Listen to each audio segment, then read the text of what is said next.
एक बड़ी दिलचस्प बात पता चली है कि 2025 का ये जो कैलेंडर हम इस्तेमाल कर रहे हैं, ये बिल्कुल 1941 जैसा है। हाँ।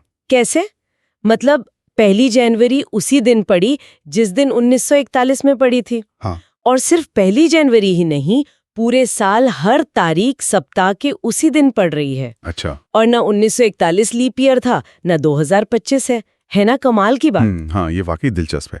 असल में ये ग्रेगोरियन कैलेंडर के चक्रों की वजह से होता है, मतलब जो कैलेंडर हम फॉलो करते हैं। अच्छा।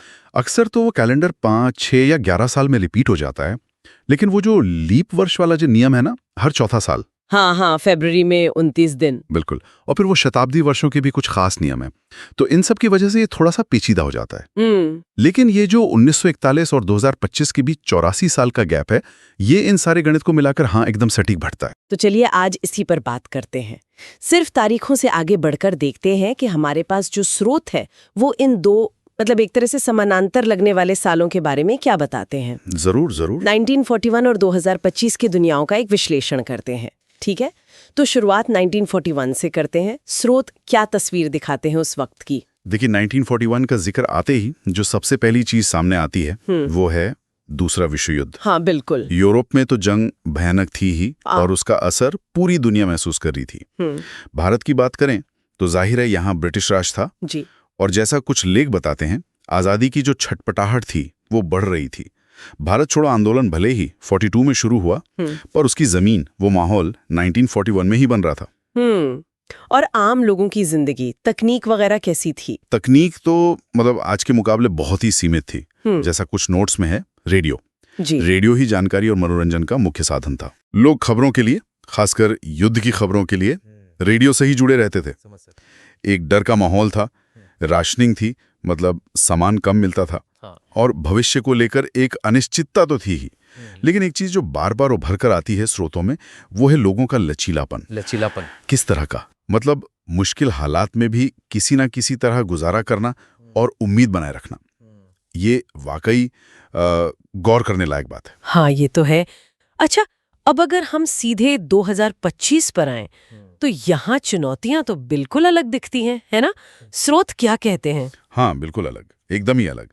स्रोत बताते हैं कि 2025 में दुनिया, देखिए, जलवायु परिवर्तन के बड़े संकट से जूझ रही है जी। आर्टिफिशियल इंटेलिजेंस यानी एआई से जुड़े नैतिक सवाल हैं। देशों के बीच तकनीकी बढ़त की एक होड़ है। भारत को देखें तो एक बड़ी आर्थिक और डिजिटल शक्ति के तौर पर उभर रहा है। और तकनीक तो अब सीमित नहीं बल्कि हर जगह है, सर्वव्यापी। AI, internet of things, automation, ये सब अगर 1941 के नजरिए से कोई देखे तो शायद जादू ही लगे। सही बात है। और डर, क्या 2025 के डर भी अलग है? 1941 में तो युद्ध का डर था। हाँ, डर का रूप बदल गया है, ऐसा कह सकते हैं। स्रोतों के हिसाब से आज का डर शायद बाहरी बम गिरने का उतना नहीं है जितना अपना डेटा चोरी होने का है, या अपनी पहचान खोने का डर, या फिर वो जो लगातार काम का बोझ है जिसे बर्नआउट कहते हैं, उसका डर। चुनौतियां नहीं हैं, चिंताएं नहीं हैं। लेकिन लचीलापन, क्या वो अब भी है? हाँ बिल्कुल, वो चीज फिर दिखती है। इन नई मुश्किलों से जूझने की, रास्ता निकालने की कोशिश।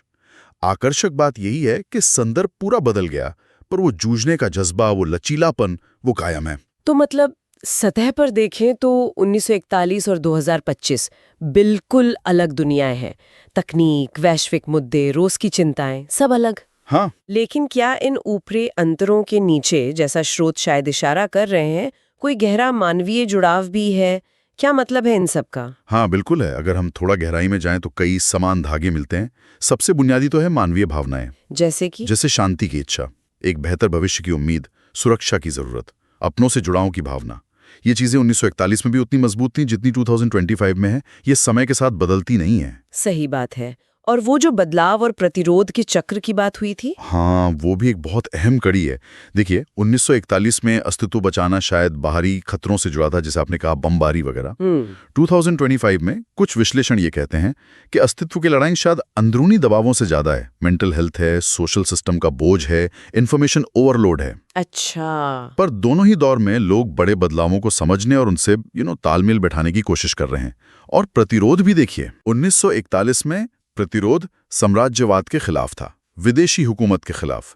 2025 में स्रोत इशारा करते हैं कि प्रतिरोध शायद असमानता के खिलाफ है, गलत मालूमात फैलाने वाले तंत्रों के खिलाफ है, हाँ, उन व्यवस्थाओं के खिलाफ है जो आम इंसान के लिए शायद काम करती नहीं दिखती।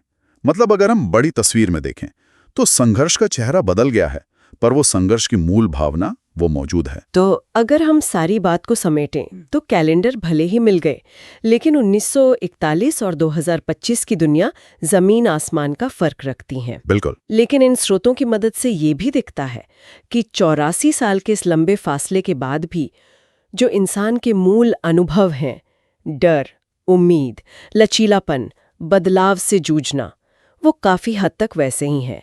वो समय के पार गूंजते हैं। बिल्कुल सही कहा। और यहीं पर एक दिलचस्प सवाल भी खड़ा होता है, शायद श्रोता इस पर सोचें। क्या सवाल? यही कि चुनौती और लचीलेपन के ये जो चक्र हमने देखे 1941 और 2025 के विश्लेषण में, इनको देखते हुए अब से दशकों बाद जब अगला ऐसा कोई समानांतर कैलेंडर वर्ष आएगा तो उस वक्त किस तरह का प्रतिरोध होगा? कौन सी उम्मीदें उस समय को परिभाषित कर रही होंगी?